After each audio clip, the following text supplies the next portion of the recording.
Assalamualaikum warahmatullahi wabarakatuh. Hai semua, perkenalkan nama saya Nadia Amira Rahma dari Program Studi Manajemen Sumber Daya Perairan, Fakultas Perikanan dan Ilmu Kelautan, Universitas Brawijaya dengan NIM 2150 8010 7111 062. Pada video ini saya akan menjelaskan mengenai DNA, RNA, dan dogma sentral. Apa sih DNA itu? Deoksiribonukleik acid atau DNA merupakan makromolekul berupa benang yang sangat panjang yang terbentuk dari sejumlah besar deoksiribonukleotida yang masing-masing tersusun dari satu basa, satu gula, dan satu gugus fosfat. Apabila kita ibaratkan suatu tubuh, maka DNA diibaratkan sebagai otak yang dapat mengatur segala proses di dalam tubuh. DNA juga mempunyai peran penting dalam pewarisan sifat. DNA merupakan suatu senyawa kimia yang penting pada makhluk hidup. Tugas utamanya membawa materi genetik dari satu generasi ke generasi berikutnya. DNA merupakan senyawa polinukleotida yang membawa sifat-sifat keturunan yang khas pada kromosom. Struktur DNA double helix. Pada tahun 1953, Francis Crick dan James Watson menemukan model molekul DNA sebagai suatu struktur helix beruntai ganda atau yang lebih dikenal dengan helix ganda Watson-Crick. DNA merupakan makromolekul polinukleotida yang tersusun atas polimer nukleotida yang berulang-ulang. Tersusun rangkap membentuk DNA helix ganda dan berpilin ke kanan. Setiap nukleotida terdiri dari 3 gugus molekul, yaitu yang pertama ada gula 5 karbon, yang kedua ada basa nitrogen yang terdiri dari golongan purin atau adenin dan guanin, serta golongan pirimidin yaitu sitosin dan timin, dan yang terakhir itu gugus fosfat. Berikutnya nukleotida. Suatu nukleotida merupakan sebuah ester fosfat dari suatu nukleosida. Tempat esterifikasi yang paling umum dalam nukleotida yang terdapat di alam secara alamiah adalah gugus hidroksil C5 pada gula. Senyawa seperti itu disebut nukleosida 5-fosfat atau 5 nukleotida. Misalnya, deoksiadenosin 5-trifosfat atau DATP merupakan prekursor yang diaktifkan pada sintesis DNA. Nukleotida itu diaktifkan kalau ada 2 ikatan fosfoanhidrida dalam unit trifosfatnya.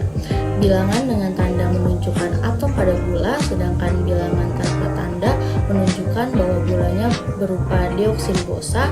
Untuk membedakan senyawa ini dari ATP gula dalam bentuk ribosa. Berikutnya ada nukleosida. Sebuah nukleosida terdiri dari basa dan purin atau pirimidin yang berikatan dengan gula.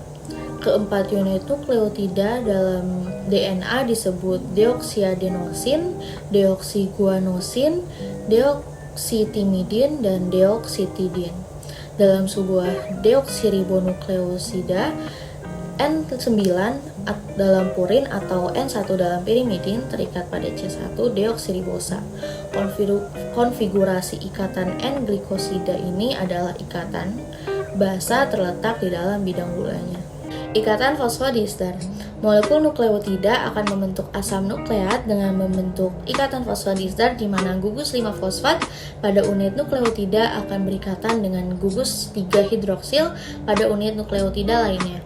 Ikatan kovalen pada asam nukleat terdiri atas gugus fosfat dan gula pentosa yang linear dengan basa nitrogen heteroksiklik sebagai interval cabangnya.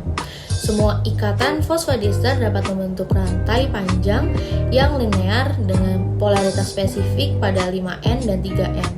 Ujung nukleotida yang memiliki posisi 5 dinamakan 5N, sedangkan ujung lainnya memiliki posisi 3 dinamakan 3N. Berdasarkan konvensi, rantai single asam nukleat selalu digambarkan dengan 5N pada kiri dan 3N pada kanan, sehingga arahnya 5 ke arah 3. Pasangan basa nitrogen. Basa nitrogen adalah molekul organik dengan atom nitrogen yang memiliki sifat kimia basa. Dalam nukleobasa DNA ditemukan beberapa senyawa.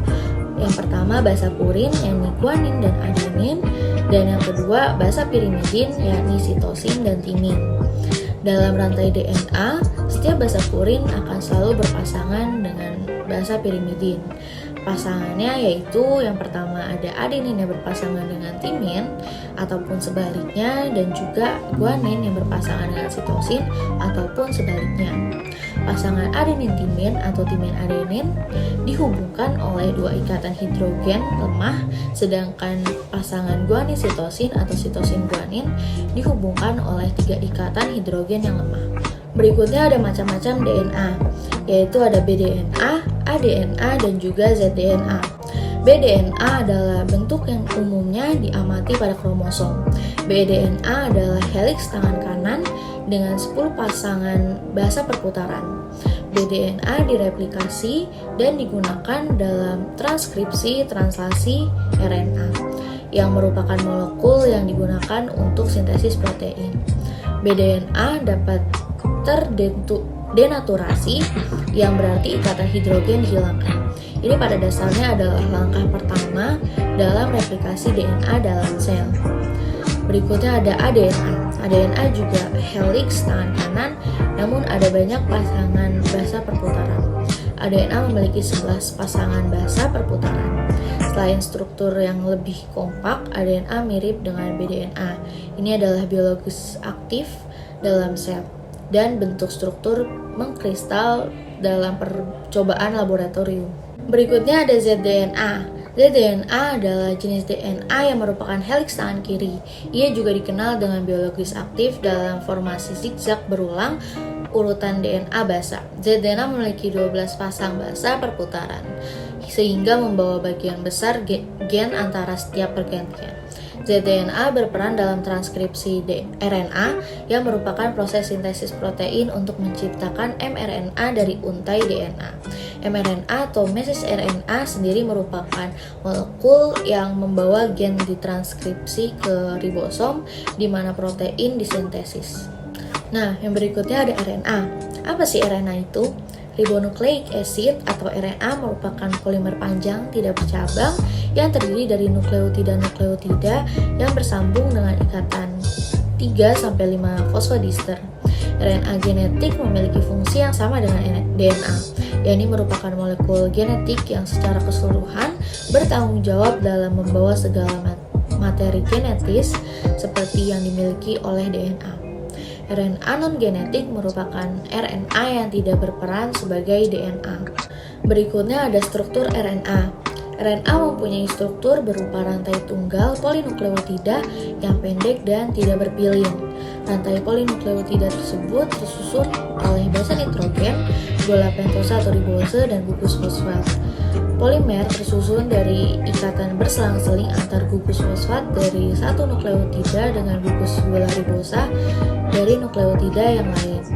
Basa nitrogen penyusun RNA yaitu yang pertama ada adenin yang dilambangkan oleh huruf A, yang kedua ada guanin yang dilambangkan dengan huruf G, yang ketiga ada sitosin yang dilambangkan dengan huruf S, dan yang terakhir ada urasi yang dilambangkan oleh huruf U. Berikutnya ada nukleotida RNA, di mana nukleotida penyusun RNA tersusun dari beberapa komponen penting yang hampir sama dengan yang ada pada DNA, yaitu yang pertama ada heterosiklik, purin, dan pirimidin. Hanya saja pada pirimidin, basa nitrogen yang menjadi penyusunnya adalah urasil dan sitosin, sedangkan pada purin, basa nitrogen penyusunnya adalah sama, yaitu adenin dan guanin. Yang kedua ada gugus fosfat. Gugus fosfat memiliki fungsi menghubungkan antar molekul gula yang satu dan molekul gula yang lain. Yang ketiga ada gula pentosa. Gula pentosa pada nukleotida merupakan gula ribosa. Molekul gula ribosa terikat pada basa nitrogen.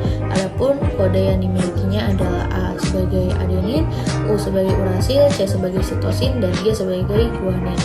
Ribosa memiliki satu gugus min OH lebih banyak daripada deoksiribosa yang memiliki min H terikat pada karbon kedua di dalam cincin.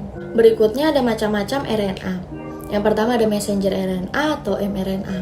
mRNA disebut juga RNA duta atau RNA kurir.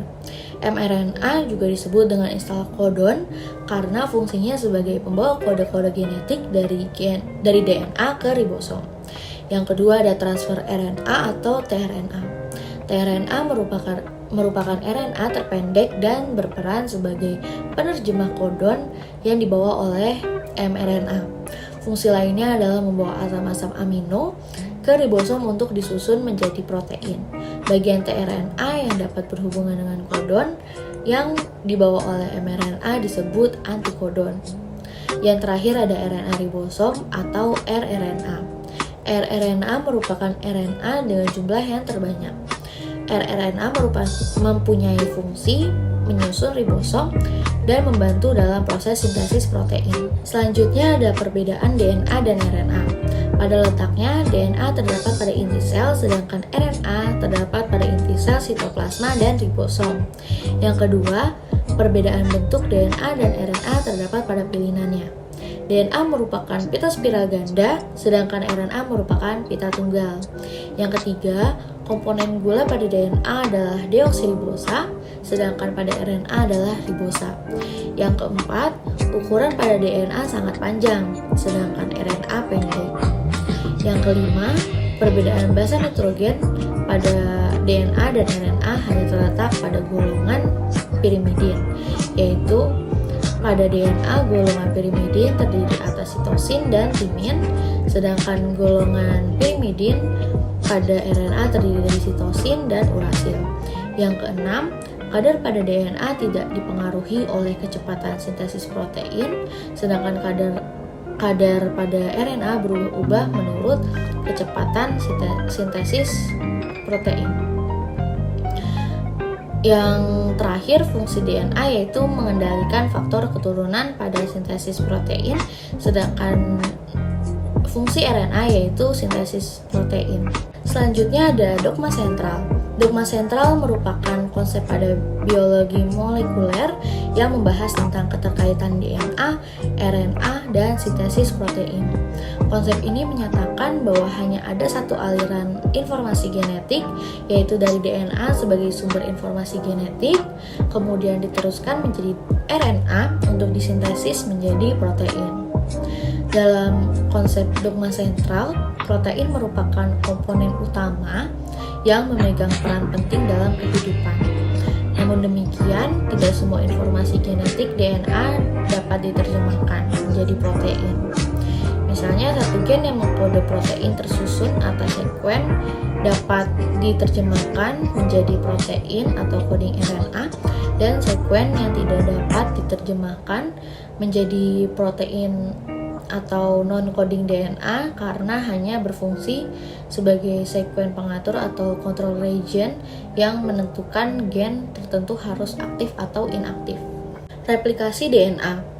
Replikasi DNA adalah proses penggandaan DNA yang terjadi sebelum sel membelah diri.